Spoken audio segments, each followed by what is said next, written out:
She didn't know why she liked him. That's what she said afterward. Word for word. I don't know. He just felt different. Not taller. Not richer. Not funnier. Just different. And that word, different, is the one that should stop you in your tracks. Because it means something happened beneath her awareness. Something she couldn't name. Something that bypassed every logical filter she had and landed somewhere deeper.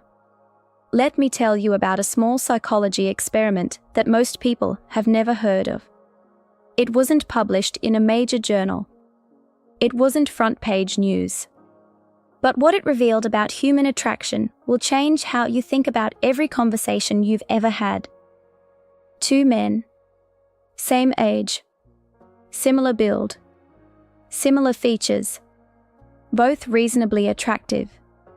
Both placed in the same social setting, a casual networking mixer with about 40 people in the room. Same lighting. Same music. Same crowd. The only instruction each man received was simple: start conversations with women at the event and be yourself.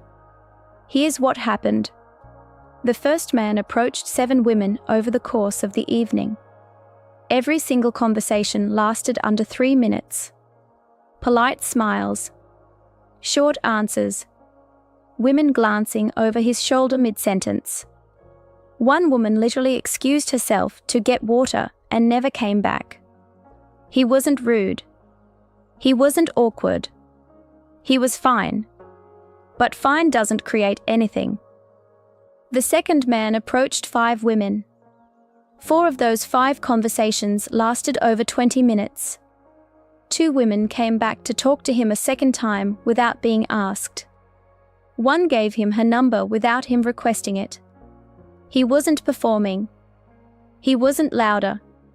He wasn't using any technique anyone in the room could identify. But something about him made people want to stay. Same room. Same night. Same type of man on paper. Completely different emotional outcome. So what was the difference? 2 words. That's it. The second man used 2 words early in each conversation that the first man never used. Not once. And those 2 words changed the entire emotional trajectory of every interaction he had. Now, before I tell you what they are, and I will, I need you to understand something. This isn't a trick. This isn't a line you memorize and throw at someone. This is about understanding a psychological mechanism so fundamental that once you see it, you can't unsee it. You'll notice it in every conversation, every connection, every moment someone leans in or pulls away. Why do some conversations die the moment they begin? Why do certain people feel magnetic without raising their voice, without showing off, without doing anything visibly impressive? Why can 2 people say almost the same sentence, and one creates warmth while the other creates nothing? By the end of this video, you'll know the 2 words that shift the emotional chemistry of any conversation. And more importantly, you'll understand why they work, at the level of neuroscience, at the level of emotional psychology, and at the level of what women actually experience, but rarely explain. Stay with me. This channel exists for one reason: to decode real human psychology. Not pick-up lines. Not manipulation tactics. Not some fantasy about hacking attraction like it's a video game. That world is loud and it's empty. What we do here is different. Attraction is not a performance. It's a behavioral science. It follows patterns. It responds to specific emotional cues. And when you understand those cues, really understand them, conversations stop feeling like auditions. They start feeling like something real. You stop trying to impress. You start connecting. And that shift, from performing to connecting, is where everything changes. When you understand the psychology behind attraction, you stop chasing reactions. You start creating emotional environments. And people respond to environments far more than they respond to words. But to understand the two words I'm about to share with you, we first need to understand why most conversations fail. Because if you don't see the problem clearly, the solution won't land the way it should. Let me tell you about a man named Marcus. Marcus was 31. Good-looking by most standards. Clean-cut. Well-dressed. Had a solid career in finance. Went to the gym 4 times a week. On paper, Marcus was what most people would call a catch. But Marcus had a problem he couldn't figure out. Every date he went on felt the same. Polite, pleasant, and completely forgettable. Women would smile. They'd answer his questions. They'd say, "It was nice meeting you." And then, nothing. No second date. No spark. No follow-up text that carried any warmth. He kept replaying conversations in his head, trying to find what went wrong. And every time, he came to the same conclusion: nothing went wrong. That was the problem. Nothing went wrong because nothing happened at all. Here's what a typical Marcus conversation sounded like. "So how's your night going?" "Pretty good, yeah." "You?" "Good, good." "So what do you do for work?" "I'm in marketing." "Oh, nice. Do you like it?" "Yeah, it's fine." "Cool. So where are you from originally?" And on it went. Question, answer. Question, answer. Like a form being filled out. Like a polite interview with no hiring manager and no job. Marcus didn't realize it, but every conversation he had followed the same invisible structure, a structure that kills attraction in the first 5 minutes. No emotion. No curiosity. No observation. No personality. Just a sequence of safe, predictable, emotionless prompts that gave the other person nothing to feel. And here's what most men don't understand. When a conversation feels like an interview, something happens inside a woman's nervous system. She doesn't think this is boring. She feels it. Her body subtly closes. Her energy pulls inward. She starts giving shorter answers. She starts scanning for exits, not because you're offensive, but because there's no emotional oxygen in the room. There's nothing to breathe. Marcus felt this happening. He just didn't know why. Until one night, sitting across from his closest female friend after another failed date, she told him something that hit him like cold water. She didn't soften it. She didn't wrap it in something nice. She just looked at him and said it. "Marcus, talking to you feels like a job interview." He laughed at first. Nervously. The way people laugh when something cuts a little too close. But she wasn't smiling. She leaned forward and said it again, slower this time. "I'm serious. Every conversation you have with a woman sounds like you're reading from a checklist. Where are you from? What do you do? How long have you lived here? You're not connecting with anyone. You're processing them." That word, processing, sat in his chest for days. Because she was right. He wasn't engaging with the women in front of him. He was collecting information. And information without emotion is just data. Data doesn't make anyone feel anything. Data doesn't create chemistry. Data doesn't make a woman tilt her head and wonder about you after you've left the room. Here's what most people miss about conversations that fail. It's not that the wrong words were said. It's that no emotional experience was created. The woman didn't feel seen. She didn't feel curious. She didn't feel like anything about the interaction was specific to her. She could have been anyone sitting in that chair, answering those same generic questions, and the conversation would have gone exactly the same way. And that's the killer. Not rudeness. Not awkwardness. Interchangeability. The feeling that you're not being experienced as an individual, you're being processed as a category. Women make silent decisions in the first few minutes of talking to someone. Not conscious ones. Not logical ones. Emotional ones. Nervous system ones. Her body decides before her mind does whether this conversation is safe, interesting, and worth staying in. And the fastest way to fail that test is to offer nothing that makes her feel individually recognized. Marcus didn't need better questions. He needed a completely different approach to what a conversation is for. A conversation isn't an exchange of facts. It's an exchange of energy. And the energy you bring determines everything that follows. His friend told him one more thing that night. She said, "The guys I've been most attracted to weren't the ones who asked me the best questions. They were the ones who noticed things about me before they asked anything." That sentence is worth reading twice. Now let me take you somewhere deeper. Into the brain. Into the part of this equation that most people never talk about because it's invisible. But it controls everything. There's a system in your brain built on what neuroscientists call mirror neurons. These are cells that fire not just when you perform an action, but when you observe someone else performing that action. They are the reason you flinch when you watch someone get hit in a movie. They are the reason yawning is contagious. They are the reason being around a calm person makes you feel calm, and being around an anxious person makes your skin crawl even if they haven't said a single anxious word. Mirror neurons are the invisible architecture of every human interaction.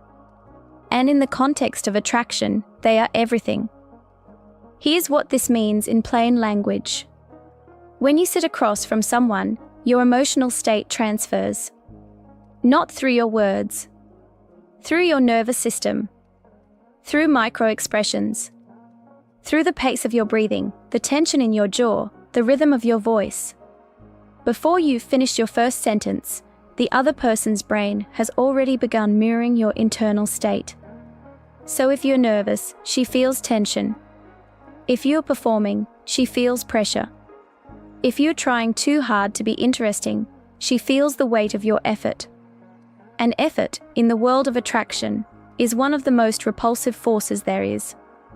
Not because effort is bad, but because it signals that you're not at ease. And if you're not at ease, she can't be either. But when you're genuinely relaxed, when you're present, when your energy says, "I'm here because I want to be, not because I need something from you," something shifts. Her shoulders drop. Her voice softens. She starts talking more. She starts revealing more. Not because you asked the perfect question. Because your energy made it safe to open up. This is why certain people are magnetic. It's not what they say. It's what they carry. Their emotional state creates a space that other people want to exist inside. And that space is felt instantly through the mirror neuron system. Marcus was walking into every conversation carrying tension he didn't even know he had. A subtle urgency. A quiet need to make it work. And every woman he spoke to could feel it before he finished saying hello. So here's the shift. Before we even get to the two words, understand this. Your emotional energy transfers before your words even matter. You are not just speaking to someone. You are creating an emotional environment. And she's living inside that environment from the moment you open your mouth. Now, let me tell you about the two words that change everything. But first, take a breath. Because what I'm about to explain isn't a trick. It's a principle. And the difference matters. The two words are simple. Almost too simple. And that's exactly why they work. You seem. That's it. You seem. 2 words. 10 letters. And an entire shift in emotional positioning. Now, before you dismiss this as too small, too basic, too subtle, let me show you what's actually happening beneath the surface when those 2 words are spoken. Because the power isn't in the phrase itself. The power is in the 3 psychological triggers it activates simultaneously. The first trigger is observation. We live in an era of radical distraction. Everyone is half present. Phones in hand. Eyes scanning rooms. Conversations that feel like placeholders between notifications. Most people move through social spaces without truly seeing anyone. And on a deep, almost primal level, every human being knows this. Every woman who sat across from a man making eye contact while clearly thinking about something else, she knows. So when someone says "you seem" and means it, it sends an immediate signal. It says, I'm not just talking to you. I'm watching you. I'm noticing things. I'm paying attention to who you actually are right now, in this moment, not just filling space with words. That signal is rare. And rare things are valuable. Tell me in the comments, when was the last time someone made you feel genuinely noticed in a conversation? The second trigger is curiosity without pressure. There's a crucial difference between saying you are adventurous and saying you seem adventurous. The first is a declaration. It's closed. It tells someone who they are, which can feel presumptuous or even aggressive. The second is an invitation. It's open. It says I have a perception of you, but I'm leaving room for you to confirm, deny, or expand. That room, that space, is where attraction breathes. When you say you seem, you create a conversational gap that the other person instinctively wants to fill. Not out of obligation. Out of desire. Because you've just offered them something irresistible, a mirror. A reflection of themselves through someone else's eyes. And every human being on this planet is quietly fascinated by how they appear to others. This is the third trigger. Self-disclosure reward. There was a study conducted at Harvard, and this one did make headlines, that found talking about ourselves activates the same areas of the brain associated with food, money, and pleasure. The mesolimbic dopamine system lights up when we share something personal. Not when we are asked a generic question. When we share something that feels meaningful. Something that feels chosen. And that's exactly what You Seem does. It doesn't ask a question. It makes an observation that invites self-disclosure. The person across from you doesn't feel interrogated. They feel seen. And then they want to tell you more. Not because you demanded it. Because their own brain is rewarding them for opening up. This is the neurological foundation of why these 2 words are so disproportionately powerful. They don't extract information. They create a space where someone wants to give it freely. And freely given vulnerability is the birthplace of real connection. Now let me show you what this looks like in practice. Because theory without application is just intellectual entertainment. You seem like someone who notices things most people miss. Why does this work? Because it implies depth. It tells the other person you see them as perceptive, aware, different from the crowd. It's specific without being invasive. And it invites them to either confirm it with a story or playfully push back, both of which deepen the conversation immediately. You seem like you have a story behind that smile. This one is powerful because it acknowledges something visible, a smile, and suggests something invisible beneath it. It communicates that you're not just looking at the surface. You're curious about what's underneath. And that kind of curiosity is deeply attractive because it implies emotional intelligence. You seem like you're way more interesting than you're pretending to be. This is playful. It's a gentle challenge. It says I see through the performance and I like what I sense underneath. It creates a dynamic where the other person almost has to prove you right, not because you pressured them, but because you gave them permission to stop being polite and start being real. Notice what all 3 of these have in common. Observation, curiosity, personality. They don't ask for data. They offer a perception. And perceptions are infinitely more interesting than questions. Now let me take you back to Marcus. After his friend's wake-up call, Marcus didn't overhaul his personality. He didn't memorize scripts. He didn't watch videos about body language tricks or alpha male posturing. He changed one thing. He stopped asking and started noticing. The next week, he was at a bar with friends. A woman was standing near the end of the counter, half smiling at something on her phone, occasionally glancing around the room like she was waiting for someone or maybe just deciding whether to stay. Old Marcus would have walked up and said, "Hey, how's your night going?" New Marcus walked up and said, "You seem like someone who has a story about this place." She looked up, paused, then laughed, not a polite laugh, a real one. "What makes you say that?" "I don't know. You just seem like you've been here before and something happened." She put her phone down. "Okay, that's actually kind of scary accurate." And then she told him a long, funny, slightly embarrassing story about a birthday party that went sideways 2 years ago at that exact bar. Marcus didn't interrupt. He didn't try to one-up her story. He didn't redirect the conversation back to himself. He just listened. He laughed in the right places. He asked one follow-up, "And you still came back?" which made her laugh again. That conversation lasted 45 minutes. She gave him her number at the end. Not because he performed well, because he made her feel like the most interesting person in the room. And he did it by seeing her first, before trying to be seen himself. This is where I need to introduce you to a concept that most people outside of clinical psychology have never encountered. It's called perceptive attunement. And it's the deeper skill beneath the two words.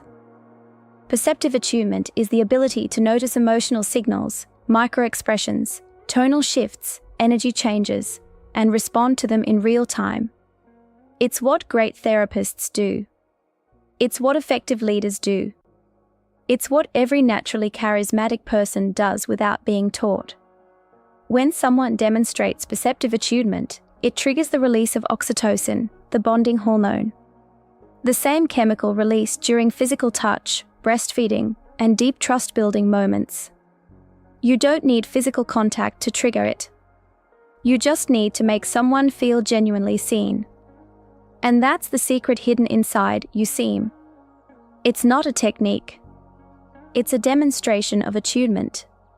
It says "I see you," not the version of you that you show strangers, but something closer to the real thing. And that feeling, being seen, is one of the most powerful emotional experiences a human being can have. Attraction is not about being impressive. Attraction lives at the intersection of emotional safety and curiosity. When someone feels safe enough to be real and curious enough to want to stay, that's where connection ignites. Not in grand gestures. Not in clever lines. In the quiet moment where one person signals to another, "I'm actually paying attention to you."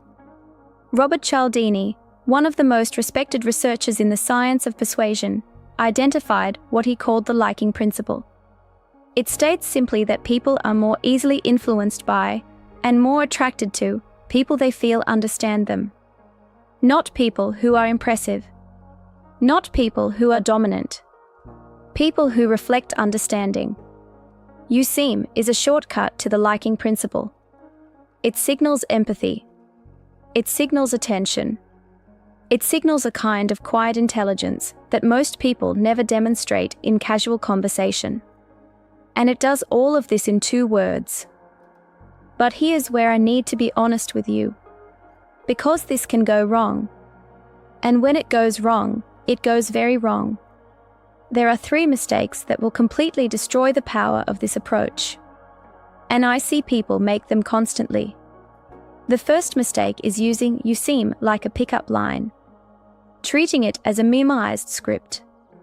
Walking up to someone with a rehearsed observation that has no connection to what you're actually noticing. People can feel the difference between genuine perception and performance.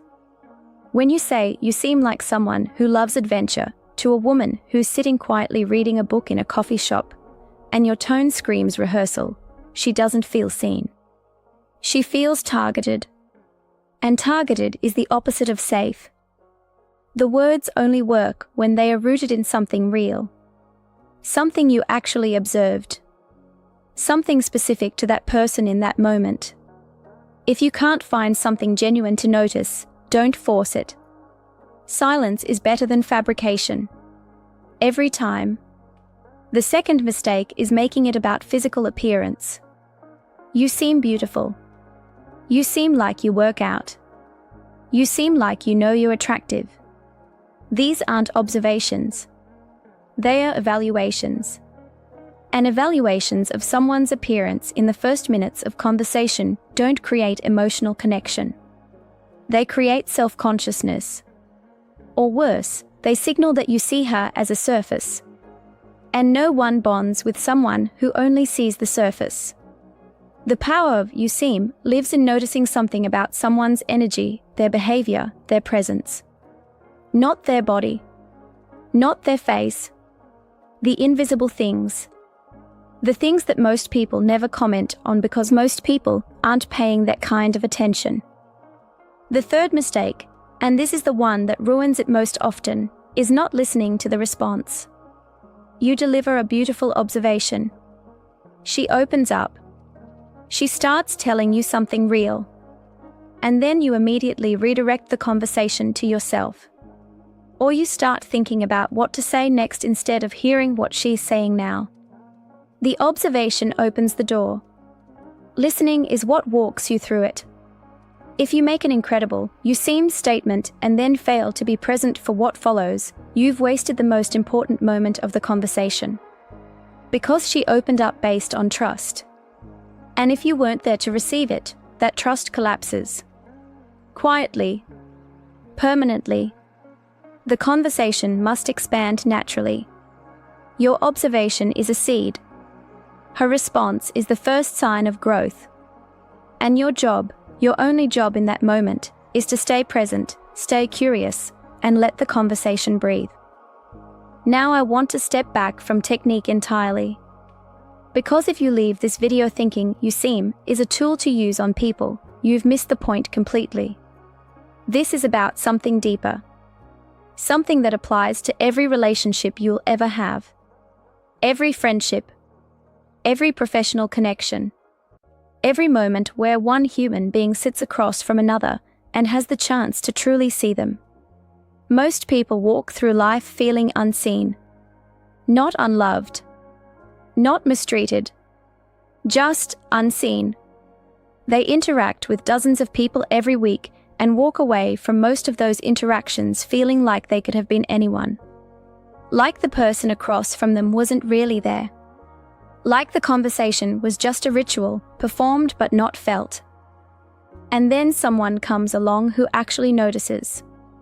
Who catches the small thing. The subtle shift. The quiet detail that no one else bothered to register. And suddenly, everything changes. Not because something dramatic happened. Because something rare happened. Someone was paying attention. The most attractive people in the world are not the most impressive people. They are the most observant people. They are the ones who make you feel like you exist in high definition, while the rest of the world sees you in blur. That's not a skill you learn from a script. That's a way of moving through the world. A decision to look at people, really look at them, instead of just looking past them. You seem is the verbal expression of that decision. But the decision itself has to be real. The willingness to slow down, to notice, to be curious about another human being without needing anything in return, that's the foundation. Without it, the words are hollow. With it, the words are just the beginning. Marcus didn't become a different person. He became a more present one. He stopped walking into conversations trying to prove his value and started walking in ready to discover someone else's. That single shift changed everything. Not just his dating life. His friendships. His work relationships. his ability to walk into any room and make people feel at ease. Because presence is the ultimate social skill. Not charisma. Not confidence. Not humor. Presence. The ability to be fully where you are, with who you're with, giving your complete attention to what's unfolding in front of you. 2 words. You seem. But behind those 2 words lies an entire philosophy of human connection. Curiosity over interrogation. Observation over performance. Presence over persuasion. You don't need to be louder. You don't need to be funnier. You don't need to walk into a room and dominate it. You need to walk into a room and see who's in it. Really see them. And then say something that lets them know they've been seen. That's it. That's the whole secret. What's the most interesting, you seem, observation you've ever made about someone? Or one that someone made about you that stopped you in your tracks? Tell me in the comments. I want to hear it. If this made something click, if something in this video made you rethink how you show up in conversations, subscribe. Not for me. For the version of you that's starting to understand how human connection actually works.